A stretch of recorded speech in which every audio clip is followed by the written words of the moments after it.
Today we're doing acrylics.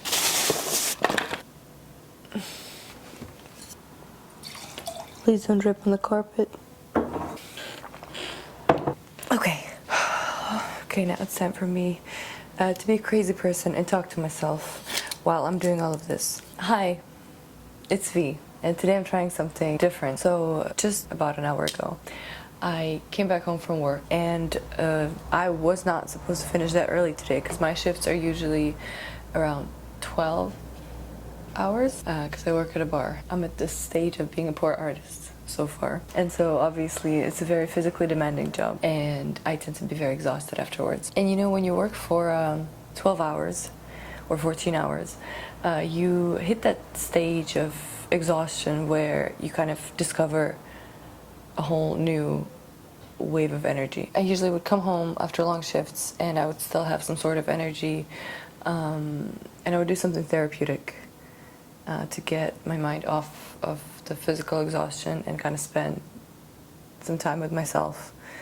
Because when you're working at a bar, or if you're working at a restaurant, if you've ever worked in the service gastronomy industry, you know what it's like. Because you're kind of, for the whole day, you're dedicating yourself to people. You don't really have any free time to yourself. So I basically would come home and do something for myself, like read a book, or recently I started learning French, and I would, I don't know, watch YouTube videos in French and learn new words. Or as a photographer, I would do something creative that would not involve photography, which for me is basically painting. And I recently got these two beautiful small canvases that I haven't worked on yet. And I thought I could, you know, share this little ritual that I have and share this activity with you guys, and hopefully we can have some sort of, for me, one-sided a little bit, but a conversation, and kind of get to spend time with each other after work, because I'm sure all of you are working as well, and you're busy, hardworking people, and you also get exhausted. And I thought I could introduce something like this and have it as an opportunity to kind of unwind and chat a little bit through YouTube space. I have my quite dirty, I have to admit, brushes here, and I have a glass of wine. So if you're joining me tonight, cheers. I also decided to switch to this little lavalier, I don't remember the name for it, mic. So my hands are free, as opposed to my previous videos where I would hold my mic in my hand. And yeah, now my hands are free to do more interesting things. That sounded really wrong. So not the things that you thought of, but you know, these kind of things. And I thought it could also be an opportunity to get to know each other more, or for you to get to know me, because we're kind of changing the whole format in a way, or like I'm trying to experiment with the format.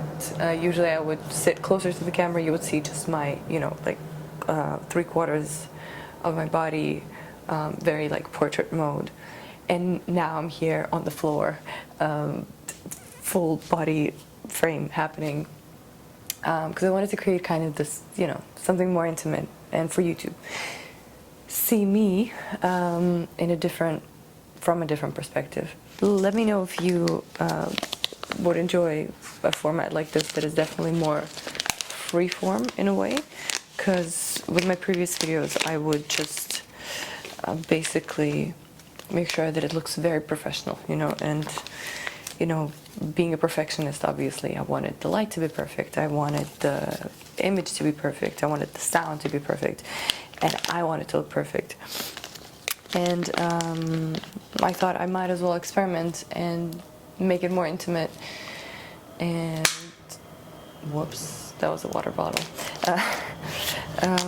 And kind of do the exact opposite of what you've seen on my channel so far. Because basically we're not in the studio now, as you might have noticed. There's still a mess in my room because I recently moved, as I mentioned in the previous video. I am not wearing anything stylish or cool. I just came home from work, basically. It's just very, basic stuff. My lipstick is not perfect anymore because I've been wearing it for the whole day. It kind of wore off a little bit. So yeah, basically the exact opposite of what your people used to. But we'll see if it works. It was kind of scary for me to do this because I feel way more exposed, because you're basically now in my room, and I'm being very just yappy about things and just talking to you as I would talk to a friend, somebody that I would invite over and have a conversation, have a glass of wine together. So again, way more intimate. So I've just unpacked my little canvas, and I don't have anything specific in mind. I'm just gonna paint as I speak and let whatever I have inside of me now out. I'm not trying to present myself to you as a great artist. This is just kind of an unwind thing for me. This is not the primary medium that I work with. I just, again, use it to experiment and to kind of see other parts of my creativity. And it's just, it's just fun. Painting is always fun. And yeah, for each video we would have kind of this little, I don't really want to call it a piece of art, a piece of something, a piece of my exhaustion after work.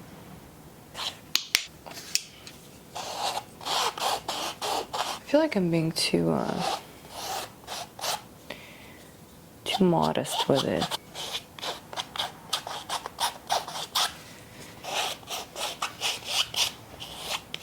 I feel like maybe I'm being safe. Just go overboard with it, because fuck it, it's just a piece of canvas, and I'm not striving for it to be perfect. I'm not striving for it to be anything specific. I get into a mindset where I get too concentrated, or I get too caught up with an idea, or I'm trying to be specific, because again, attending art school didn't really help, because they always, like professors and the academia is asking of you to be very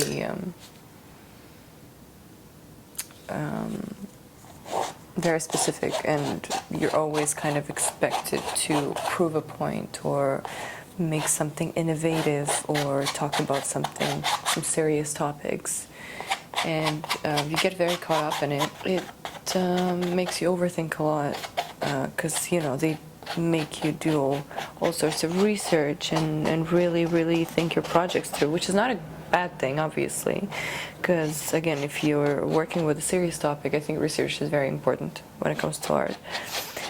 But again, it just creates, most of the times, at least in my case, creates a lot of unnecessary anxiety and overthinking, as I already said. I don't know, you're striving to be this great, innovative thing or an artist, and you almost get lost, and you lose yourself. Eminem. And you lose yourself in all the things that people tell you to do or to be, and it's not fun. It's not fun. I have to admit, I've been struggling with that a lot in the last couple of years, and I guess 25, I'm 25, is an age where, for me at least, is kind of an age where I'm reconnecting with myself again, because obviously, when you're 18 or in your super early 20s, you are very impressionable, and you think that other people know better and other people have more experience than you, and you're kind of trusting other people, which is not always the best idea, as I've learned.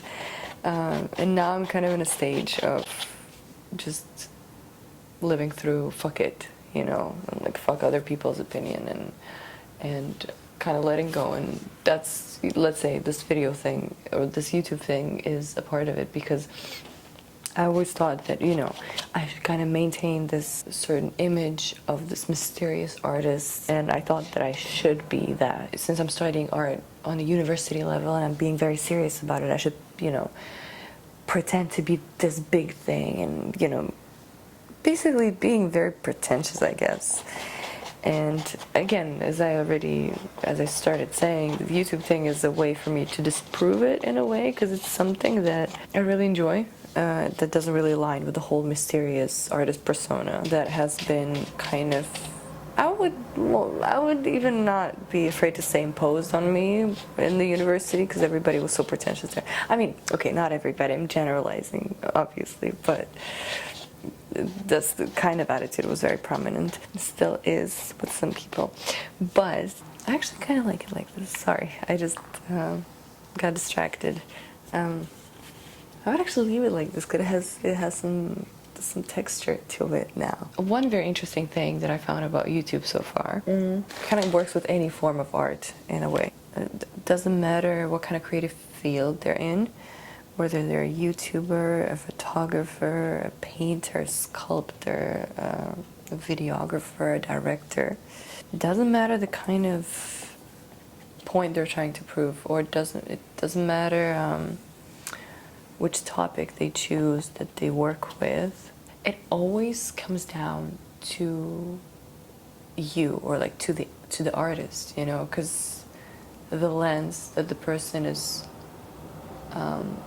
using to look through the world, the inner lens, is the most important thing. And it's been, again, with YouTube, it's been the same, because I was at first obviously coming from a very research-based environment, academic environment. I'm like, okay, I have to see what's around, I have to, see how other people are doing it, see some successful YouTubers, and and see how it works out for them, and then kind of draw my conclusions, see what I'd be interested in, do the whole analysis, and then start, right?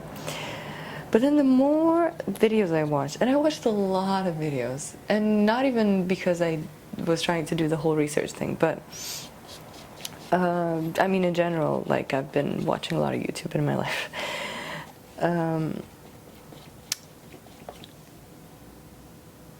It doesn't matter the kind of videos you would make, whether it's financial advice, or it's SMM advice, or it's social commentary, or it's beauty, or it's fashion, or it's tech, or it's politics. A lot of, in each one of those categories on YouTube, there are thousands of people who are talking about the same things. But their subscribers are following them, not because of the topics, obviously, because of the topics as well that they talk about, right? It would be kind of an omission to say that they don't follow them for the topics. But because of them, because of how, not because of the topics themselves, but because of how these people talk about those topics, And again, you'll see a lot of people talking about the same thing on YouTube.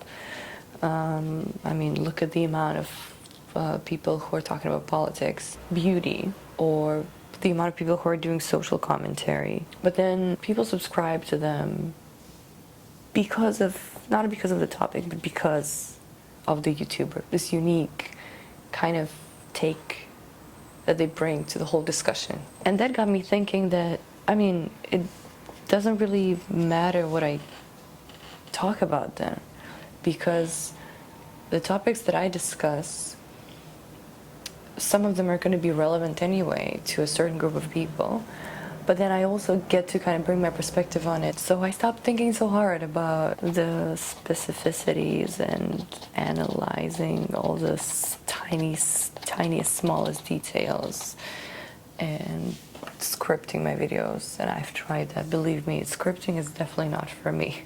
This is for me. This is what I very much enjoy.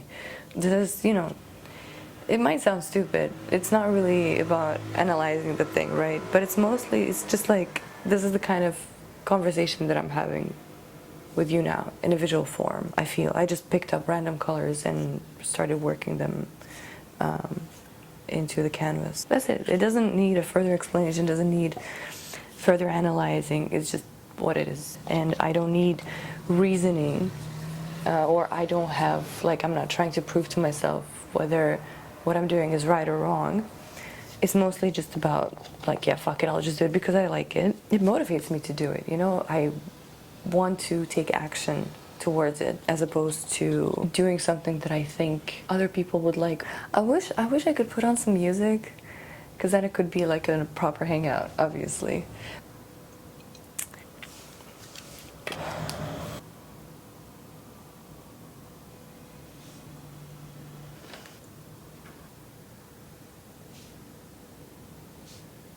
Looks like cranberries a little bit.